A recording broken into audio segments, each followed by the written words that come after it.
Hey everybody, it's Omni Respiratory Flux. Call me Flux for short, or whatever you want to call me. And in the last episode, we became an honorary Gerudo. And in this episode, we will do what we can around the fortress. But no, between episodes, I looked up what my Scarecrow song was because I couldn't remember it. And there is a Scarecrow around here that we can use. Yes. I just did this because this will make it a lot easier to actually, like, go get up here.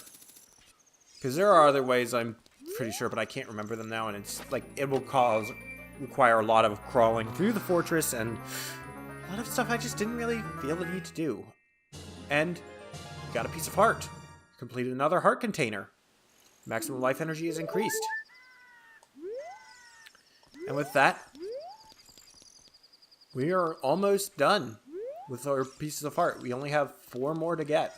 I believe I know where... I know where enough of them are. Anyway. Oh. This is where you climb up. And that's how you get over to there, to where you're supposed to get to the Scarecrow farm. Anyway, in this episode, we're going to start off heading up here and seeing what's up here to do. Because this is a rather large area that is just suddenly on the map now that we can actually get here without getting caught.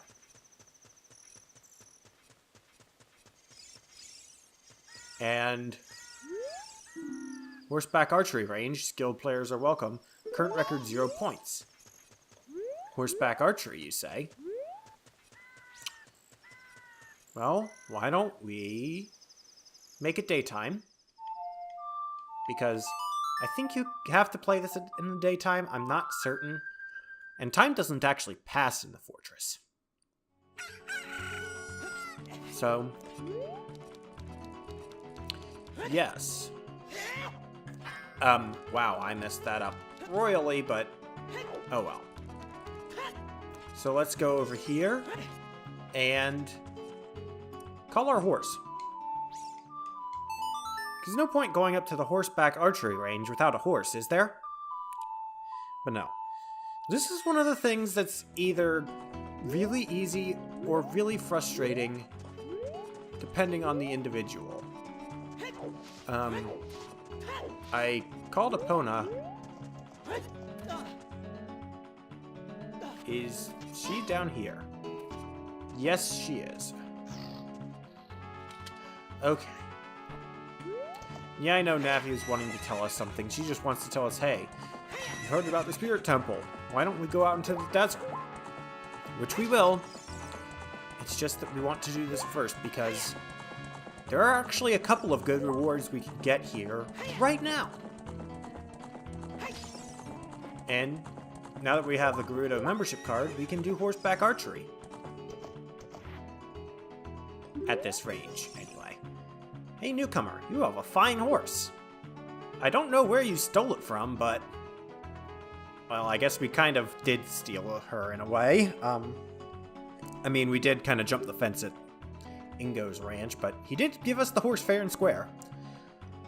At least we just got out because he didn't expect us to get out. How about a challenge to horseback archery? Basically, we have to shoot targets, get 20 arrows, score 1,000 points. I'll give you something good.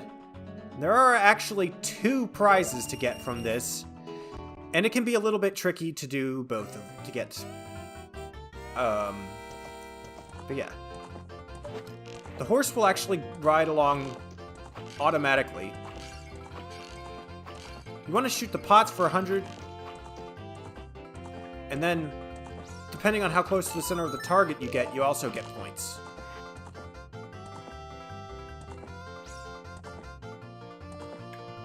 For any of the wooden targets.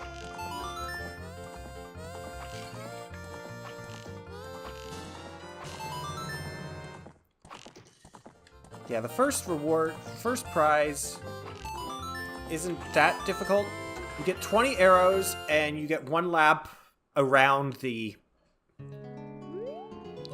arena. Fantastic, you're a true master. I'll give this to you. Keep improving yourself. You get a piece of heart. So you get 1 more. And now, there is a second reward, and I believe you actually have to get more points than that. Than for the piece of heart. Hey, rookie. You're looking good. Show me your skill again. You should set a new goal of 1,500 points and try again. So yeah, it's harder this time, but your reward is well worth it if you can get it. I don't know how many times it's going to take me to get it, so this could take a little while.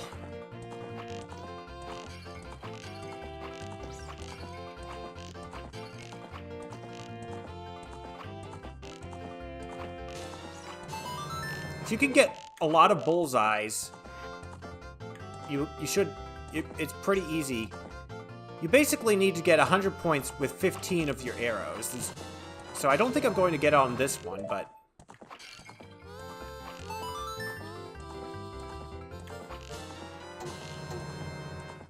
yeah. Yep, no. Quite impressive. You want to try for 20 rupees? Yeah. So I guess this is a good way to use up some of your rupees if you've been getting way too many by this point in the game, which you will have been.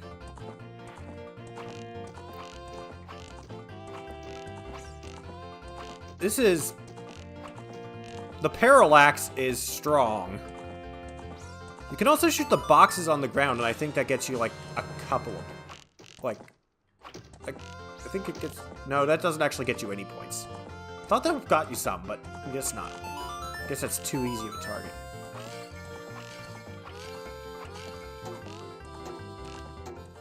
Yeah. Yeah, no, it's just really... yeah, also, if you get below 1,000, she will be taunting you for it. Also, yes, there is a golden Skulltula in this area at nighttime only. I just need to actually remember to check this place out at night. Damn. That was close. Because there's...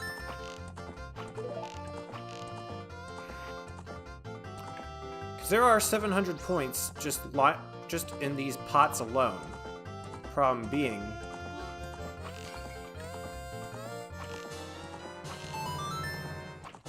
you have to be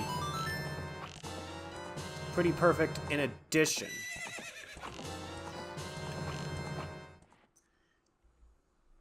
Yeah. 1310, that is impressive, but not what we need.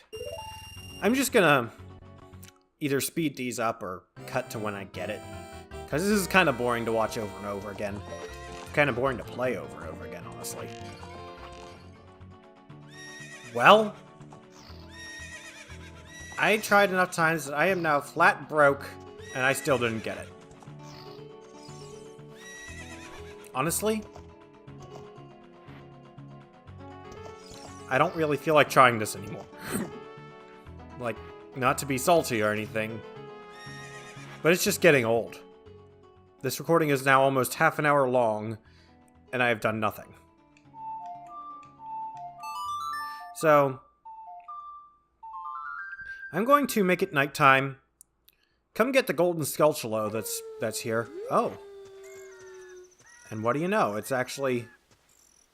the fact that I actually entered because of finishing the minigame means that I'm right here, and so is my horse. So...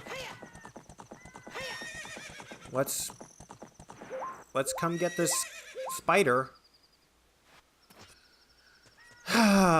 That minigame is just bad. Like, I'm sorry.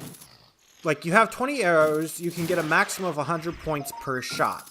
So you have a maximum score of 2,000 points that you can get in that minigame. The game requires you to get 1,500 points for the reward, which, for the record, is the biggest quiver. So... in other words, if you miss with more than 5 arrows, if you miss a target entirely with With more than 5 arrows, it's impossible to win. Even if you don't, even getting all 7 of the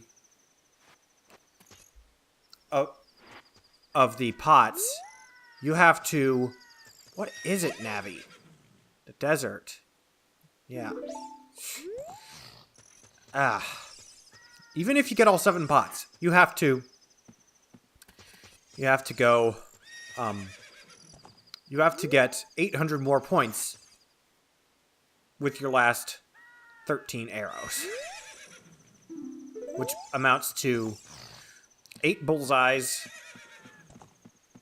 or the equivalent thereof. So yeah, it's just kind of a mess. But anyway. Moving on with the story. Hey, rookie. Are you going into the desert? I'll open this gate for you, but... You can't cross the desert unless you pass the 2 trials. The first trial is the River of Sand. You can't walk across this river. After you cross it, follow the flags we place there. The second trial is the Phantom Guide. Those without eyes that can see the truth will only find themselves returning here. You are going anyway, aren't you? I won't stop you. Go ahead. And with this, you can now go into the desert proper. It is one of the more confusing areas of the game, especially if you don't know what you're doing entirely. But it's not that hard to navigate if you know what you're doing, and of course, if you have the Lens of Truth. It's possible to navigate it without it, but just incredibly arbitrary, and nobody likes to do it. So, although speedrunners have to, so, yeah. You can use your long shot to cross the river. I think you can also use your hover boots in some way, but it's not ideal. Follow the flags. But then here's a sign, and it says, all those reckless enough to venture into the desert, please drop by our shop. Carpet Merchant. And indeed, you can actually take this side path. You need hover boots to get out to him. He will sell you bomb chew for 200 rupees. Not really worth it unless you absolutely need them for something. But, and I don't have the money for it anyway, so, yeah. But yeah. So follow the flags. Just go to one, watch out where the other one is, and if you go off of the set path that you're required to use, you will kind of walk off into the distance and then wind up back at the start. So, be careful with choosing your path. But once you get here, the sandstorm dissipates for a moment, and you get to this little spot. And you go in here, and what do you know? There's a golden sculpture. And what's more, there are torches. I could dinge fire, or I could just fire arrow. Either works. Dinge fire probably would have been better, but I wanted to save a little bit of magic. 50 rupees. Nice. So that's a nice cushion if you used a lot to do stuff. Oh, a fairy. Yeah, I'm gonna do this.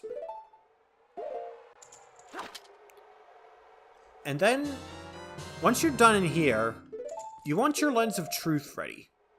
I mean, they did kind of hint about eyes that can see the truth and all. But yeah. I don't know. I'm sorry. I'm just still a little annoyed at that Gerudo thing, because this is going to make this recording really long for what's not as long as an episode, and it's going to make it hard for me to estimate when to stop. So it might be a long episode, it might be a short episode, I can't tell. That's what's annoying. One with the Eye of Truth shall be guided to the Spirit Temple by an inviting ghost.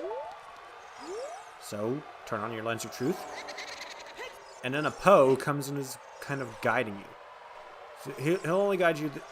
So basically, follow his path. Like, follow him specifically. He will show you the path through the desert. And it's a little silly and arbitrary and kind of loops on itself, believe it or not. Which makes it which makes it even trickier to navigate on your own, of course, but... And also the levers. There's a box. Yeah, that box is kind of a weird point because you're going to be seeing it again very soon. Yeah, you actually have to do this weird triangle to get to the box a second time.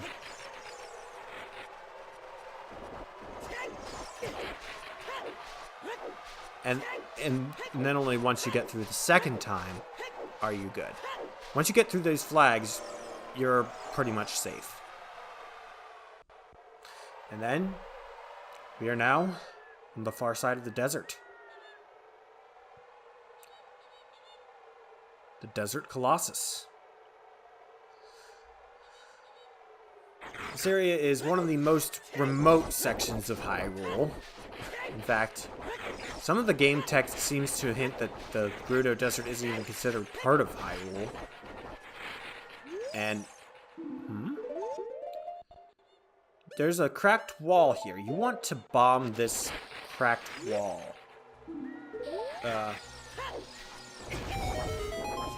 Because behind it is a Great Fairies Fountain. This is very interesting and very easy to forget that it's here, honestly. Although really, there's not much... There are some things out this distant, but it's harder to find everything. Great Fairy Fountain. One of the last, not the last, but there's only one more after this, I believe. Welcome, Link. I am the Great Fairy of Magic. I will give you a magic spell. Please take it. So we get our third and final magic spell of the game.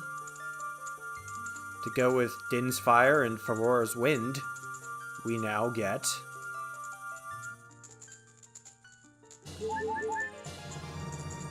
You got Nehru's Love. Cast this to create a powerful protective barrier. It's defensive magic you can use at sea. Like Farora's Wind, it is not required, but it's in effect for only a limited time. Oh my goodness, get away from me. Battle's made you weary. Please come back to see me. Yes. Or rather, no. But basically, Nehru's Love will create a barrier around you. You can't be hurt. It can be nice in a pinch, but I don't use it very often, so... Now, out in here, the sand makes movement kind of slow, so you're kind of constantly rolling. It's a little annoying. You can... Okay, you can play the Song of Storms here to fill this oasis, but... What I want to do is make it nighttime, because I think there's a golden Skulltula in one of these trees that you can only get if it's nighttime. Yep, I hear it. Man, that looks so nice having all three of those spells. I don't think I ever really got Nehru's Love as a kid before. Oh, okay, levers and ways and... Levers are these green things, and they are... I think they are pretty much everybody's least favorite Zelda enemy, aside from, like, likes. That's how annoying they are. And they don't even do much damage. They're just constantly... swarming. And if you kill them, they will just summon a bigger one if you kill enough of them, I'm pretty sure. Okay. Got that. Good grief. Leave me alone! Ugh. Can't believe I made that pun, but I feel like everybody who plays this game on YouTube has to make that pun at some point. There's a pedestal out here, like when you play a warp song. I mean, this is near the Spirit Temple after all, so why don't we head inside? This is the Spirit Temple. Oddly, we haven't learned any songs yet. Spirit Temple, which you can kind of look around in. There's an Armos, something we can't push. And a hole that we can't crawl through because we're not a kid. So in other words, you basically come out here and you find the Spirit Temple, and then you realize you can't actually even do anything here yet. So you have no choice but to walk outside. And then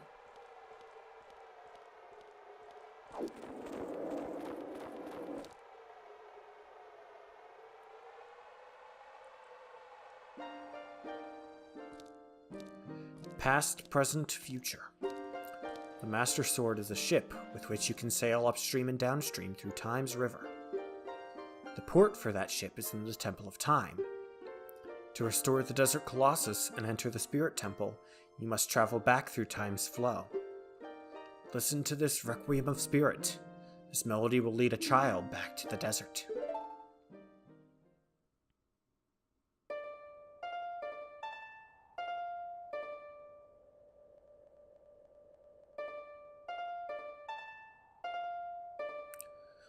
I really like this song, honestly, and not just because I don't need to C-Stick to play it.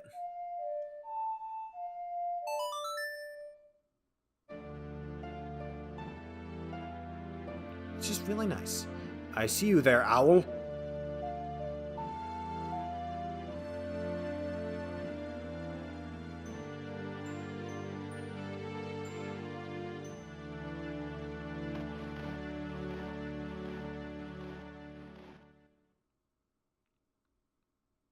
You have learned the Requiem of Spirit. Our final song and final warp song.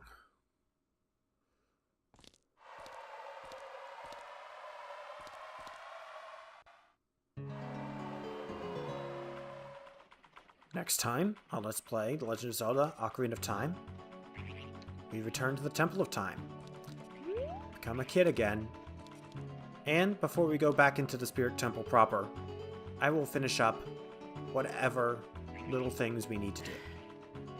See you then. May the good elephant guide your way. No, the Desert Colossus is not the good elephant.